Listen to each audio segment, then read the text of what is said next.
पीर जो ॻोठ लॻ मोज़ल शाह ॻोठ में गुलाम सरवर मंगरे जे थियल केलनि जे बाग जो नुक़सान खिलाफ़ एहतजाज, जवाबदारनि खिलाफ़ सख्त कानूनी कार्रवाई की अपील। नाज़रीन, जीअं त मां मौजूदु आहियां पीर जो ॻोठ मोज़ल शाह ॻोठ में, जिते सरवर मंगरे जो केलनि ऐं अंबनि जो लखें रुपयनि जो नुक़सान कयो आहे। मंगरा बिरान एहतजाजी मुज़ाहिरो कयो आहे। एहतजाज कंदड़नि सां गौर वीचार कंदासीं त वधीक उन्हनि जो छा चवणु। Khairpur SP Larkana, SP DSP Khairpur Kingri तालुके जो असां वधि में वधि में इंसाफ़ कयो वञे।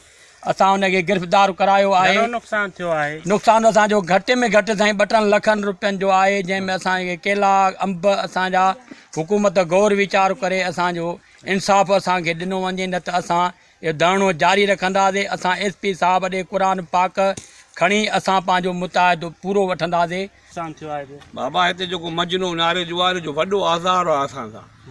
इहो हिकिड़ो गुंडो आहे, बदमाश आहे, हिन जा छोरा बदमाश आहिनि। को बि हिते ज़मीनदार हिन नुक़सान खां ख़ाली न आहे। हर फसल जो नुक़सानु आहे। खजूर रोड़े खाई वञनि, केला पटे वञनि, ऐं का बि हद जी पुलिस हिन ते को बि एक्शन कोन थी वठे। हे के बासर माण्हूअ जे हथ ते आहिनि। हे वॾा ज़ियानखोर आहिनि। कब्रिस्तान ते बि कब्ज़ो करी वेठो आहे। उन खां सवाइ जेका बनी त भुटा ग़रीब आहिनि, उन भुटनि जी बनीअ ते बि कब्ज़ो करी वेठो आहे। गुंडो आहे हितां जो। बीठा मुड़नि कोन था। इहे जवाबदार गिरफ़्तार थियो आहे? जवाबदार गिरफ़्तार थियो आहे। हाणे हुनजी कहिड़ी सज़ा जी अपील कयो था हुकूमत? अपील कयो बाबा, असांखे पंहिंजे नुक़सान जो कराइनि था। डेली छो था नुक़सान कराइनि? छाजे करे? कहिड़ो असां में ॾिठो अथऊं? छाजे करे कयो? जवाबदार केरु आहे? नालो छा अथव? नारे जो आहे जेको आहे दिल्लू उर्फ महताब। दिल्लू जेको आहे, ऐं पीउ जो नालो मजीद। असां सां इंसाफ़ कयो वञे। असांजा ज़ियान कनि था, असां खां मंथलियूं घुरनि था। असां सभु कुड़मी ज़मीनदार सभु कठे आहियूं। असां एहतजाज कंदासीं। ऐं सरवर मंगरे जो कल्ह जेको आहे सो ज़ियान करे विया आहिनि। चवनि था त मंथली जो, न त असां तव्हांजा बाग़ बि कपींदासीं। साईं केला कटिया अथऊं, साईं अंब कटिया अथऊं। असां सां इंसाफ़ कयो वञे। हुकूमत असां सां इंसाफ़ करे। असांजो घटि में घटि 2.5 लखनि जो ज़ियान कयो वियो आहे। ज़ोरीअ सफ़ा असां झले बीठा आहियूं, त बि असां सां ॾाढ मुड़सी कयूं बीठा आहिनि। मंथलियूं घुरण माना पंहिंजी क़ौम ते पढ़ाइनि था, नारे जा आहिनि।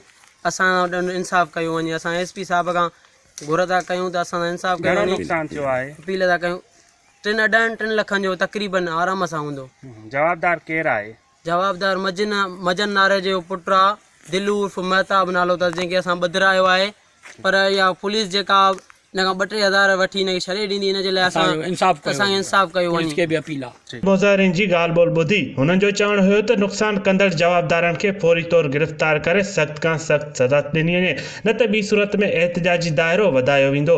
कैमरामैन टीम सां गॾु नौमान खास के लिए अवामी न्यूज़ HD पीर जो ॻोठ। मज़ीद खबरों और तफसीलात के लिए विजिट करें हमारी वेबसाइट www.awamiNewsHD.com।